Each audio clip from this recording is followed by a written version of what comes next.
I really worry, by the way. You know, we don't talk about this enough. I see we've got a lot of young people in this crowd.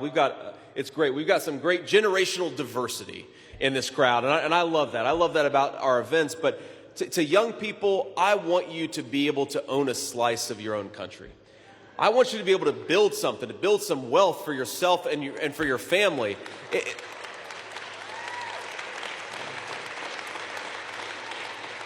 You know, under Kamala Harris's policies, we've got credit card debt that is through the roof. We've got young people who can't afford to buy a home. We're creating a country where my generation, the millennial generation, and everybody younger, they're going to be paupers in their own country. And I think that's a disgrace. I want the American dream to be affordable again, and it's only going to happen when we put Donald J. Trump back in the White House.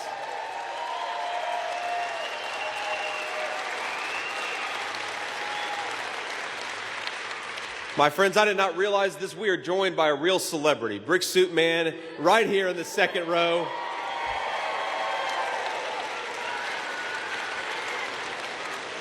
And a way bigger celebrity than I am, this guy. But you know to talk about housing, and the media, they don't like to talk about the fact that one of the biggest drivers of housing costs, one of the biggest reasons why our young people can't afford to buy a home, is because under Kamala Harris's leadership, we have let in millions upon millions of people who don't have any right to be here. It's a big driver of housing costs. So illegal immigration, we care about it for a whole host of reasons. We care about it because we want to raise our children in safe communities. We care about it because we want people in our country who respect the rule of law, who don't violate our borders. We, of course, care about it because I know a lot of us know somebody who's been affected by this terrible drug epidemic. We want to give people second chances to get sober and to get clean, and that's not happening when Mexican drug cartels are bringing fentanyl into our country, killing our people. So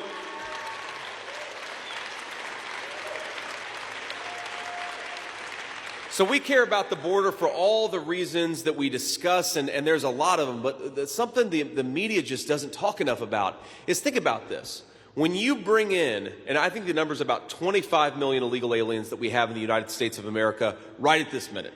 When you let 25 million people into this country, think about it. You got to house them somewhere. Most of them aren't living on the streets. We got American veterans living on the streets, but we've got illegal aliens living in first-class hotels in American cities all across our country. But when you do that, you have American homes that are going to people who have no right to be here in the first place. And you know what that means? That means American citizens can't afford to own a slice of their own country. President Trump believes in this very simple principle: American homes for American citizens, not for people who have no legal right to be in the United States of America.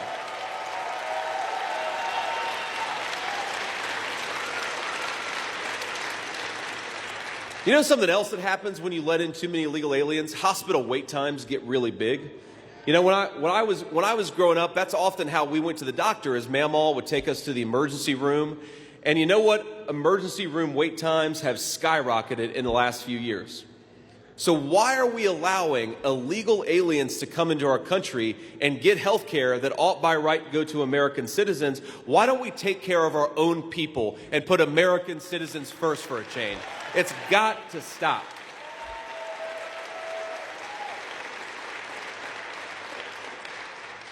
The final thing I want to talk about with the border, because, I mean, look, you could talk about the border for the next half hour.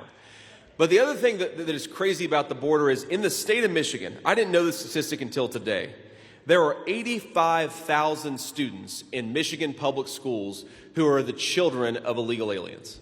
85,000. Now think about that.